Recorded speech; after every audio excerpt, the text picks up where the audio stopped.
في ناس كتير بتخش بتسأل ليه دكاترة العيون لابسين نظارة مع ان عملية تصحيح عملية سهلة او مضمونة. اكيد العملية دي فيها مشكلة او فيها حاجة وحشة. مبدئيا معظم الدكاترة اصلا عاملين العملية الحمد لله، ولو دخلتوا عندنا هتلاقي في كذا دكتور عامل العملية مفيش اي مشاكل خالص.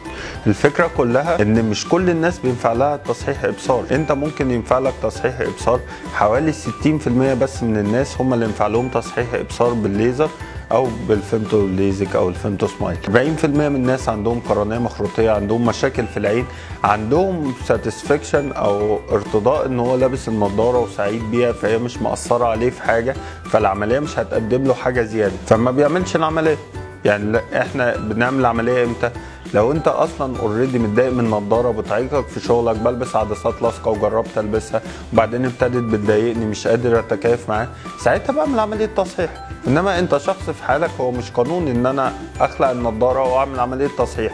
فلو لقيت دكتور لابس النضاره ده مش معناه ان العمليه وحشه، معناه ان الدكتور ده ممكن ما ينفعلوش العمليه او هو مش عايز يعمل العمليه، مش بسبب خوف، بسبب ان هو خلاص هو راضي بالنضاره بتاعته.